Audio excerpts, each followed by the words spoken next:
Ja përse kemi nevojë për një Afrikë të varfër.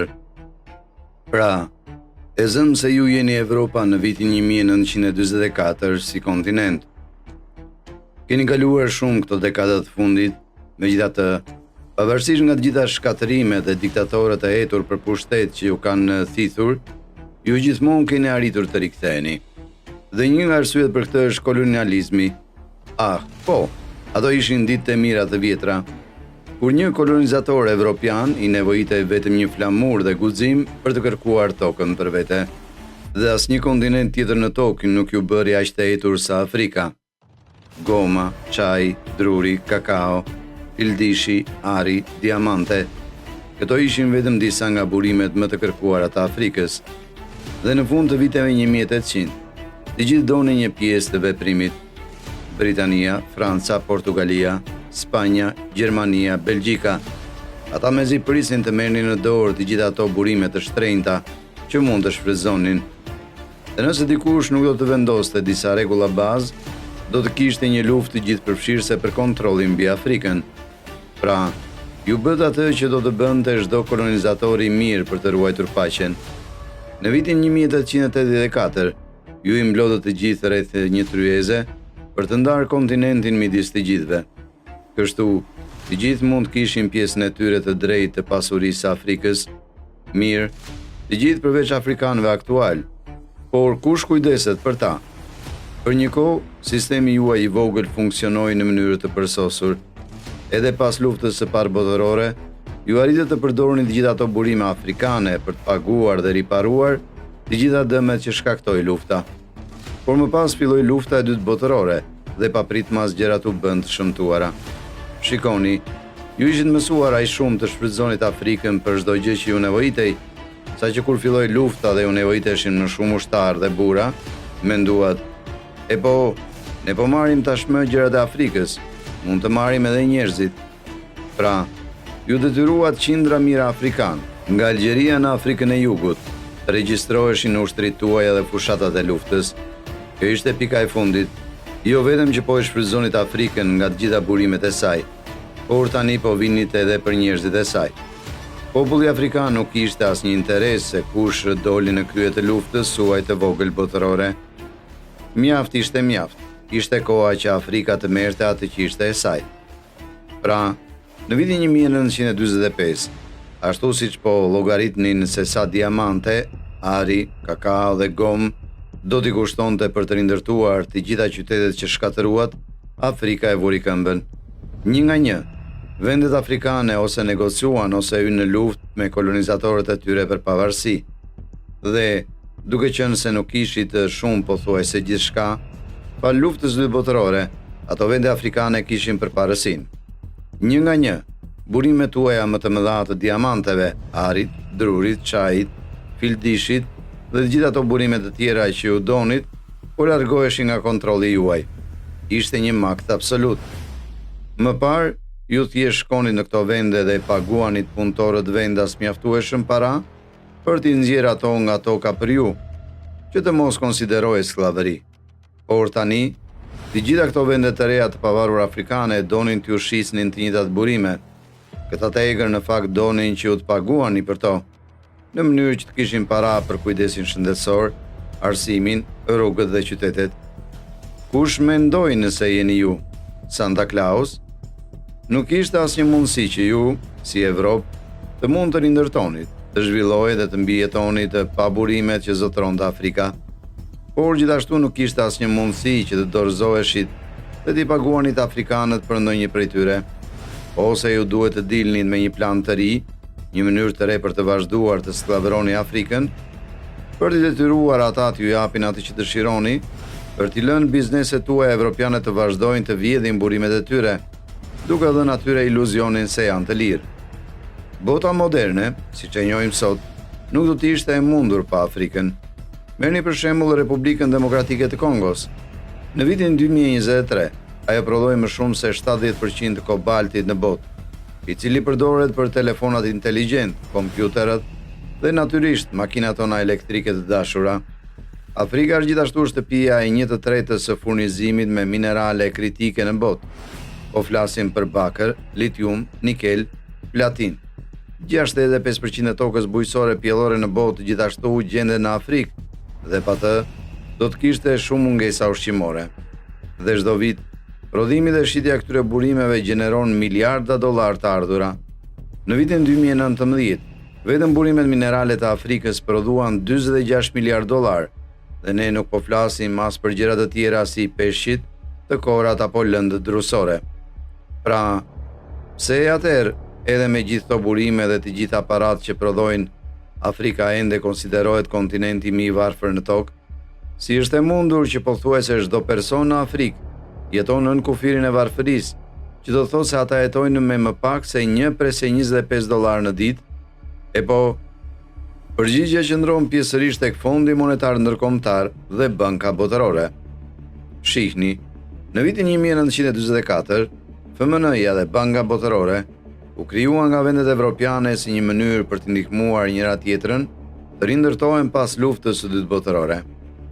Fondi Monetar Ndërkombëtar do të ishte përgjegjës për rregullimin e tregtisë dhe dhënien e disa kredive aty këtu, ndërsa Banka Botërore do të fokusohej kryesisht në ofrimin e kredive për vendet evropiane dhe Japoninë. Dhe vetmja mënyrë që një vend mund të merrte kredi nga Banka Botërore ishte duke u bërë antar i FMN-s. Në fillim, vetëm vendet evropiane dhe aziatike ishin të interesuara për të bashkuar. Askush nuk u interesua vërtet për vendet afrikane në vështirësi, për aq kohë sa ato mund të vazhdonin të merrnin burimet e Afrikës. Por më pas, të gjitha ato vende afrikane filluan të bëhen të pavarura. Ju kujtohet? Dhe e befas, FMN dhe Banka Botërore pan një mundësi krejt të re për të realizuar një rikolonizim të vogël në nivelin e ulët. Banka Botërore dhe Fondi Monetar Ndërkombëtar u krijuan për ndihmuar në stabilizimin dhe rindërtimin e Evropës dhe Japonisë. Pasi kjo u arrit, për fat të keq, ato u ripërdorën për të nxjerrë burime dhe punë të lirë nga vendet në zhvillim. Banka dhe fondi i lejuan ish fuqitë perandorake të vazhdonin këtë dinamikë koloniale, duke shfrytzuar burimet nga vendet e varfra për t'i mbështetur ato. Dhe kjo është, sigurisht, e kundërta totale asaj që ata thonë se bëjnë.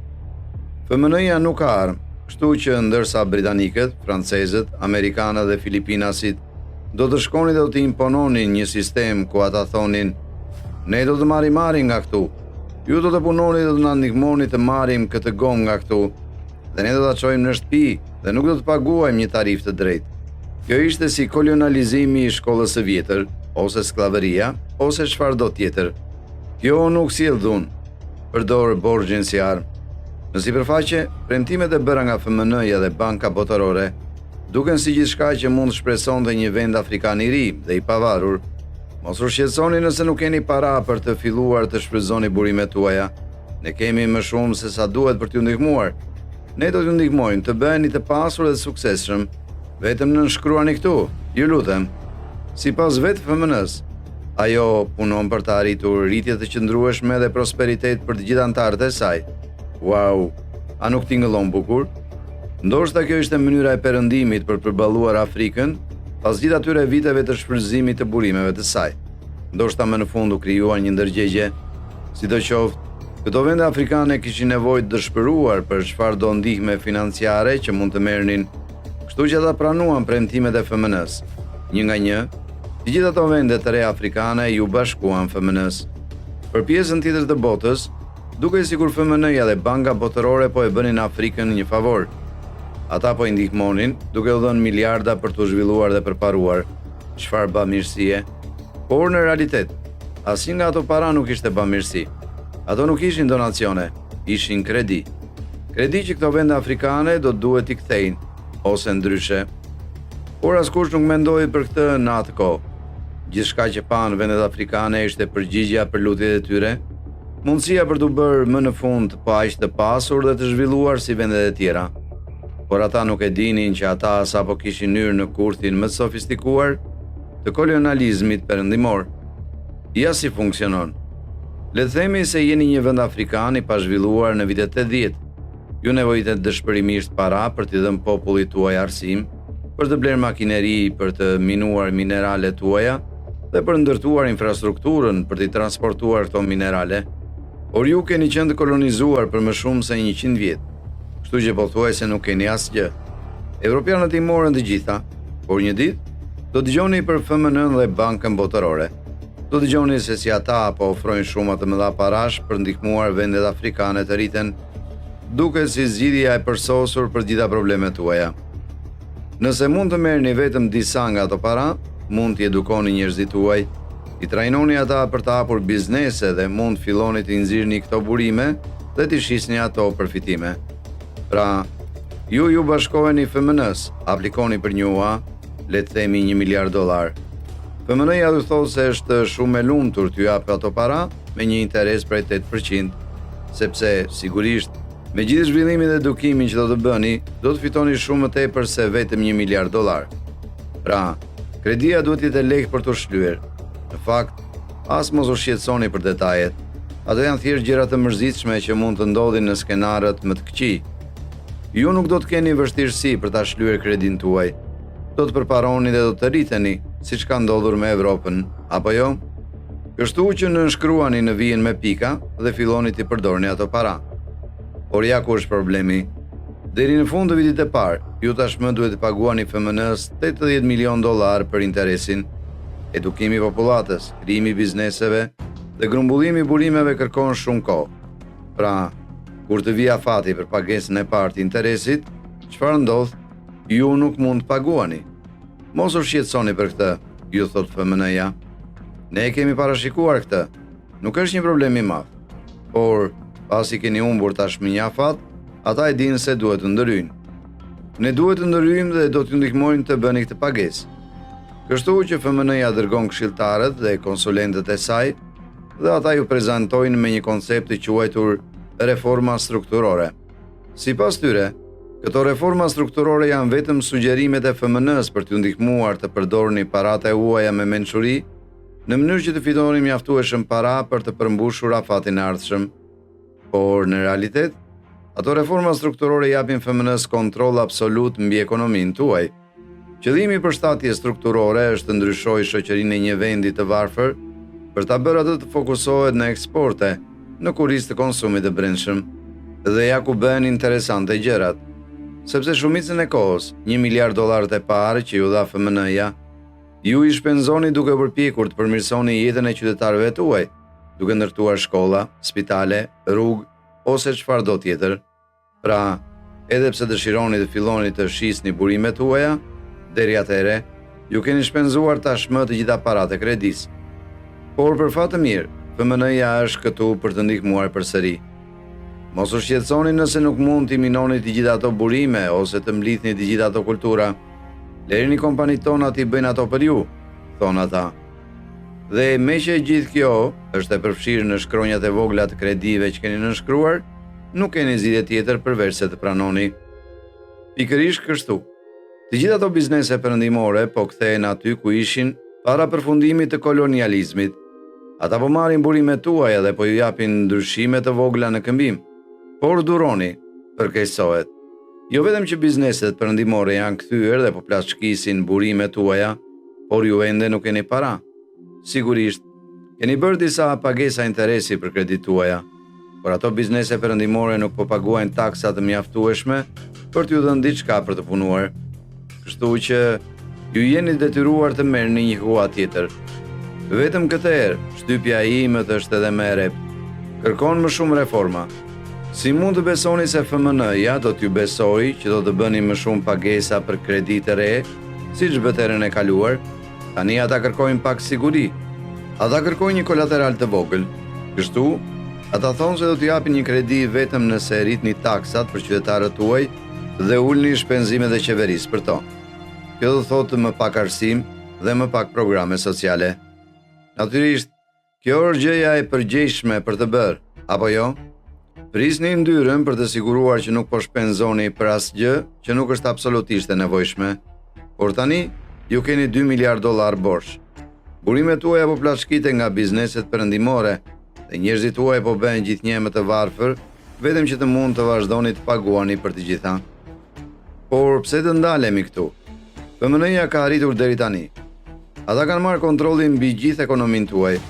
Kështu që pse të mos e bëni një hap më tej? Sa po moneda juaj të zhvlerësohet, ju jeni të falimentuar. Shikoni, Të gjitha taksat që përdorni për të paguar interesin çdo vit paguhen në monedën tuaj vendase, por kredit që ju dha FMN-ja, këto janë në dollar, që do të thotë se tani duhet të paguani edhe më shumë nga parat tuaja për të mbajtur të gjithë interesin që u detyroheni. Në thelb, kjo është sikur të nënshkruani një $1 miliard, por kjo kredi magjistarisht rritet në 1.5 miliard dollar. Dhe pasi shumica e qytetarëve tuaj punojnë për pagën minimale për bizneset perëndimore, për të minuar minerale dhe korrur prodhime, nuk kalon shumë kohë para se të arrini fundin. Deri në momentin kur duhet të paguani pjesën tjetër të interesit, ju jeni plotësisht të falimentuar. Nuk ka para të tjera për të bërë një pagesë për $160 milion interes. Kështu që çfarë bëni? Shkoni përsëri te FMN-ja, natyrisht. Kërkoni nga ata një kredi tjetër për të paguar huane më parshme. Dhe si një peshkaqen uadhënës, ata janë më se të lumtur t'ju ndihmojnë. Por ju e dini që nuk mund të vazhdoni kështu. Duhet të filloni drejtoni siç duhet ekonominë tuaj ose do të falimentoni, thonë ata. Dhe ju e dini se çfarë do thotë kjo. Më shumë shtypje të imet, më shumë kontroll nga FMN-ja ose perëndimi dhe më shumë borxhe. Cikli vazhdon përsëritet. Nuk janë vetëm 1 ose 2 vende afrikane që ranë në këtë skemë. Sot, vetëm 3 vende afrikane nuk kanë marrë kur hua nga FMN-ja. Këto vende janë Guana, Eritrea dhe Libia. Dhe ne të gjithë e dimë se çfarë ndodhi me Libin, apo jo?